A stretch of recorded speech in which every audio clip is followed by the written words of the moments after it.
Ola, que tal estades?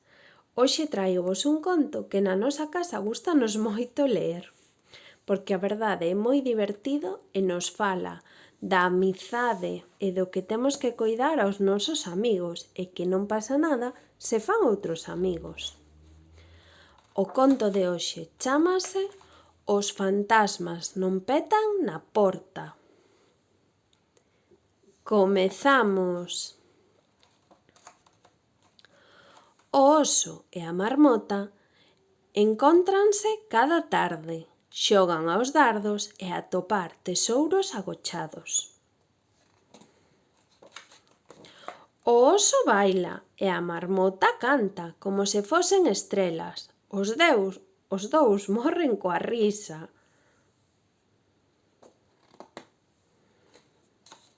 Á tardiña, déitanse baixo as árbores e contemplan os debuxos que as polas e as follas plasman no ceo.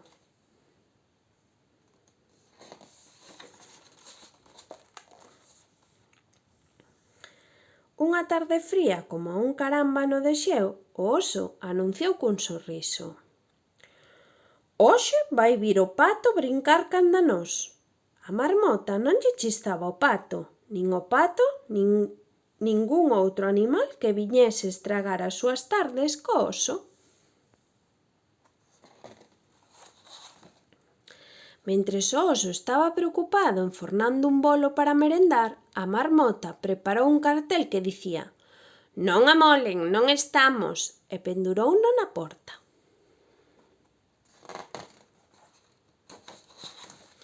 Aínda non pasaran nin 3 chimpos de marmota cando chamaron «Toc, toc, toc». O oso fora á despensa á procura de amoras para facer un zume e a marmota correu a abrir. Era o pato, cun sorriso de orella a orella. «Sei que non sabes ler», ladroulle a marmota.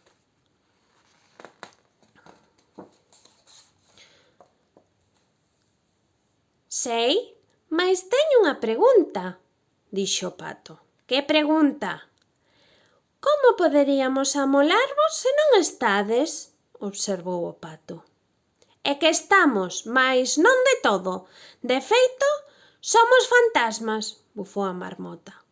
E de seguida escribiu en letras grandes enriba do cartel «Somos fantasmas» e fechoulle a porta ao pato en todo o peteiro.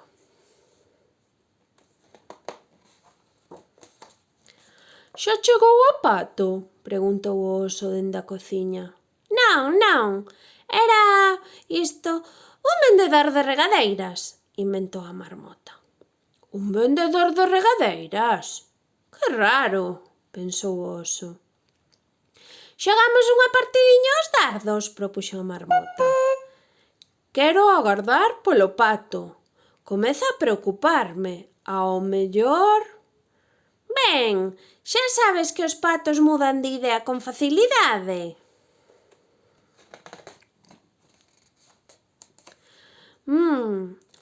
Ese se perdeu», imaxinou o oso.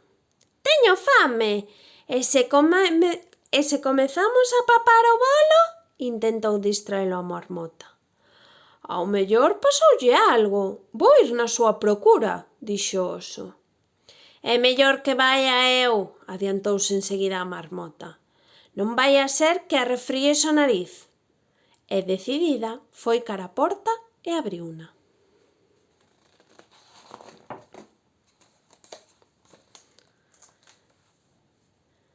Axiña volveu fechala a toda presa e púxose a correr cuns ollos que lle saían das órbitas.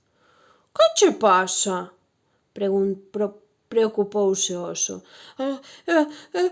Intentou articular a marmota. «É un fantasma!» «Esto sí que é boa! Primeiro un vendedor de regadeiras e agora un fantasma!» exclamou o oso. «Vou ver que acontece».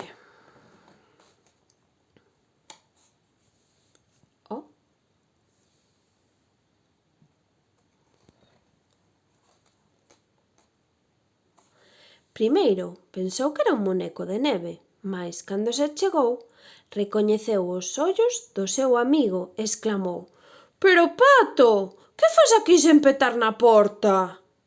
É que teño unha pregunta, mais non quería amolar», explicouse o Pato facendo estalar o peteiro. «Unha pregunta?» dixo o oso botando os ombros. Se vos sodes fantasmas, como é que vos podo ver? Ou é que tamén eu me volvín un fantasma?» «Es o fantasma da marmota, en todo caso», riu o oso.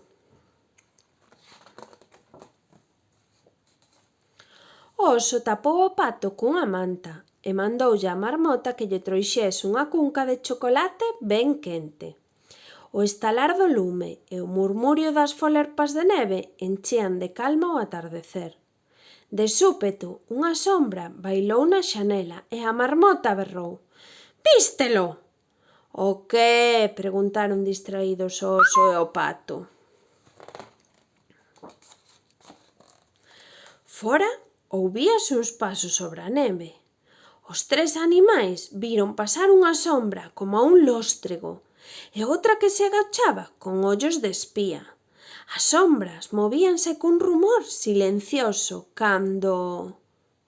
Toc, toc, toc, soou na porta. «Non abras, que son eles!» suplicou a marmota. «Eles? Quen?» preguntou o Pato. Os tanfasmas!»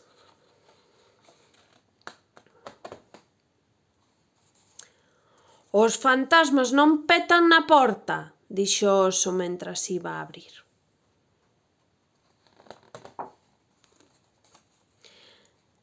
«Vimos ver os fantasmas», anunciou a avestruz. A rá vira o cartel e espallara pola fraga a noticia de que na casa do oso había fantasmas. Os animais que nunca viran fantasmas ningún e eran moi curiosos foron correndo a cheirar. «Pasade, pasade!» riu o oso. A marmota ha de servirvos unha boa merenda e explicarvos a historia dos fantasmas. E así foi como a casa do oso se encheu dunha morea de animais dispostos a escoitar unha historia incríbel de fantasmas. O oso, a marmota e o Pato encontrábanse cada tarde. Xogan aos dardos e a atopar tesouros agochados. O oso baila, a marmota canta e o Pato faille preguntas como se fosen estrelas. Os tres morren coa risa. Á tardiña déitanse baixo as árbores e contemplan os debuxos que as polas e as follas plasman no ceo. E, colorín colorado, este conto está rematado. Espero que vos gustase tanto como a nós. Vémonos no próximo conto. Un biquiño!